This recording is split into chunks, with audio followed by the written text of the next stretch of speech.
नमस्कार दोस्तों आज की कहानी है आखिरकार दूल्हा पीपल के पेड़ से कैसे नीचे आया। कहानी का सार शुरू होता है एक साहूकार और एक साहूकारनी थे। वो धर्म पुण्य को नहीं मानते थे, इसके कारण उनके कोई बच्चा नहीं था। एक दिन साहूकारनी पड़ोसी के घर गई। उस दिन संकट चौथ था।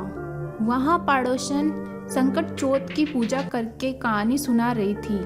साहूकारनी ने पड़ोसन से पूछा, तुम क्या कर रही हो? तब पड़ोसन बोली, आज चौथ का व्रत है, इसलिए कहानी सुना रही हूँ। तब साहूकारनी बोली, चौथ के व्रत करने से क्या होता है? तब पड़ोसन बोली, इसे करने से अन्न धन सुहाग पुत्र सब मिलता है। तब साहूकारनी बोली, यदि मैं गर्भ से रह जाऊं तो 1.25 सेर तिलकुट्टा करूंगी और 7 चौथ का व्रत करूंगी। श्री गणेश जी की कृपा से साहूकारनी गर्भ से रह गई। तो वो बोली, यदि मेरे लड़का हो जाए तो मैं 2.5 सेर तिलकुट्टा करूंगी। और कुछ दिन बाद उसके लड़का हो गया तो वो बोली, हे चौथ भगवान, मेरे बेटे का विवाह हो जाए 5.25 सेर का तिलकुट्टा करूंगी। कुछ वर्षों के बाद उसके बेटे का विवाह तय हो गया और उसका बेटा विवाह करने के लिए चला गया, लेकिन उस साहूकारनी ने तिलकुट्टा नहीं किया। इस कारण से चौथ देव क्रोधित हो गए और उन्होंने फेरों से उसके बेटे को उठाकर पीपल के पेड़ पर बिठा दिया। सभी वर को खोजने लगे पर वो नहीं मिला। हताश होकर सारे लोग अपने अपने घर लौट गए। इधर जिस लड़की से साहूकारनी के लड़के का विवाह होने वाला था, वो अपनी सहेलियों के साथ गणगौर पूजने के लिए जंगल में ढूंढ लेने गई। तभी रास्ते में पीपल के पेड़ से आवाज आई, ओ मेरी अदभ्याई। ये बात सुनकर जब लड़की घर आई, उसके बाद वो धीरे धीरे सूखकर कांटा होने लगी।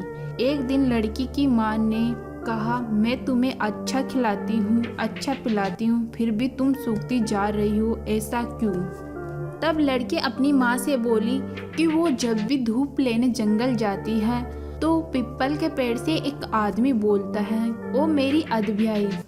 उसने मेहंदी लगा रखी है और सेहरा बांध रखा है। तब उसकी माँ ने पीपल के पेड़ के पास जाकर देखा, ये तो उसका ही जवाई ही था।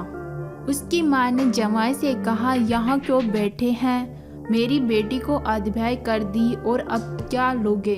तब साहूकारनी का बेटा बोला, मेरी माँ ने चौथ का तिलकुट्टा बोला था लेकिन नहीं किया है, इसलिए चौथ माता ने नाराज होकर यहाँ बिठा दिया।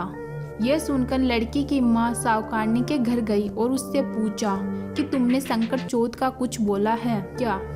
तब साहूकारनी बोली, तिलकुट्टा बोला था। इसके बाद साहूकारनी बोली, मेरा बेटा घर आ जावे तो 2.5 मन का तिलकुट्टा करूँगी। इससे श्री गणेश जी भगवान पसंद हो गए और उसके बेटे को फेरों में लाकर बिठा दिया। बेटे का शादी धूमधाम से हो गया। साहूकारनी के बेटे बहू घर आए।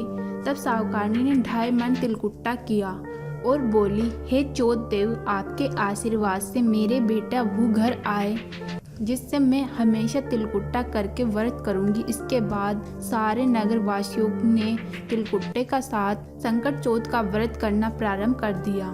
हे संकट चौथ, जिस तरह साहूकारनी को बेटे बहू से मिलवाया, वैसे ही सबको मिलवाना। इस कथा को कहने वालों को मिलवाना और उनका भला करना। बोलिए गणेश जी भगवान की जय।